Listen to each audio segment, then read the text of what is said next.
Surviving the Death Zone, my 2022 Annapurna Summit Push, Part 3. I woke early, 6 a.m. The thin, frigid air bit at my face as I lay in the tent, trying to make sense of the sounds outside. The crunch of crampons on ice, then the zip of the tent door. It was Hans. Hans had pushed for the summit early the day before without oxygen. He'd made it, but the storm caught him on the descent. Exhausted, he managed to crawl back to his tent and collapse into sleep. When he woke, he started to pack up his tent, but something wasn't right. The other two tents near his were empty. Those tents belonged to Gianpaolo and Tim, both climbers attempting the summit solo without oxygen. Hans scanned the mountain, but saw no sign of them. Unable to reach base camp by radio, he descended to our tent, hoping we could make contact. My heart sank. I thought Tim had made it down. I hadn't seen Gianpaolo, but I assumed he was safe. Dawa radioed base camp immediately. 2 climbers missing on Annapurna. It was a nightmare scenario. A rescue was set in motion, but it wouldn't be easy. The first step, bring a helicopter from Kathmandu to search the mountain.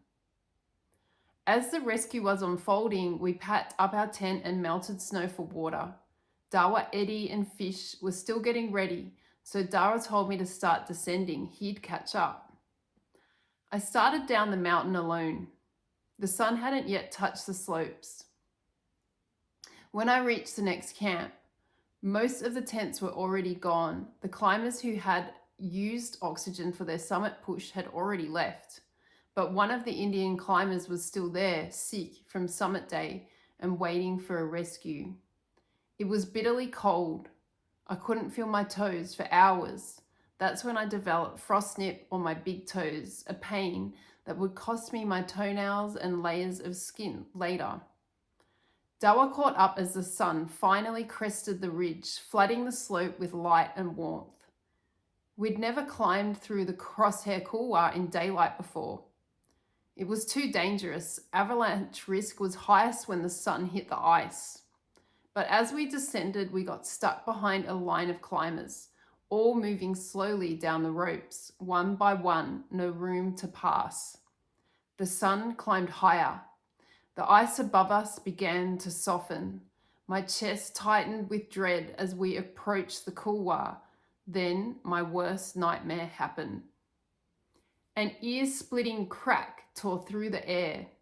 I looked up, a massive ice cliff at the top of the gully, easily the size of a 10-story building, sheared away from the face. It started tumbling towards us.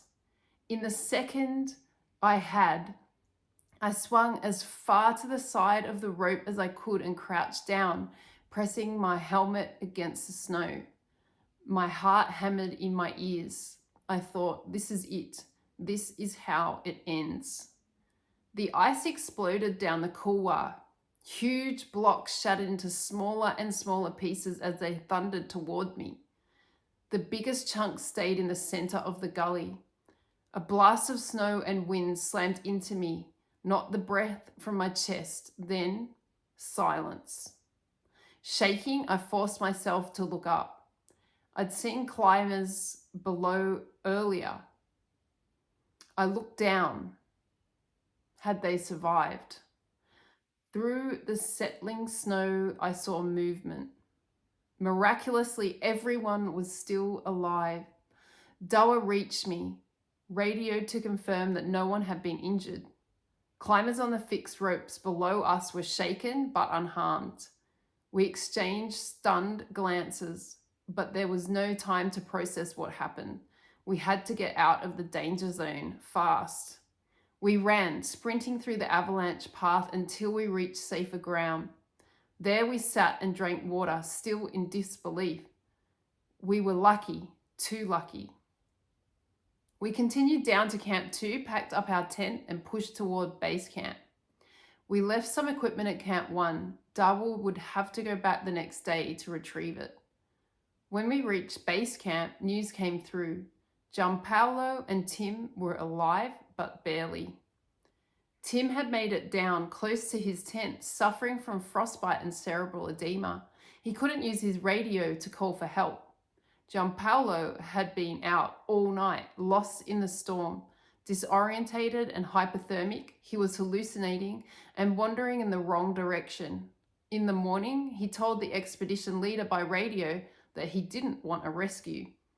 But he wasn't of sound mind. He didn't even know where he was.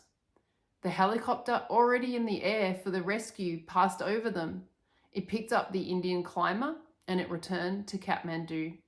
That decision nearly cost Gianpaolo and Tim their lives. The next day, the expedition leader realized the situation was worse than it had seemed. A helicopter was dispatched again, this time with Galji Sherpa on a long line rescue. They found Gianpaolo and Tim in critical condition. Tim, because he had made it back to his tent, suffered frostbite on his fingers and toes. He would lose the tips of his fingers. Gianpaolo wasn't so lucky. He'd suffered severe frostbite on his hands, feet, and face. He would lose both his hands and large parts of his feet. Climbing 8,000-meter peaks without oxygen is a brutal and unforgiving game. One mistake, one storm can cost you everything. That's why I climb with a Sherpa, and I carry spare oxygen. On Annapurna, survival is never guaranteed. We got lucky that day, but not everyone does.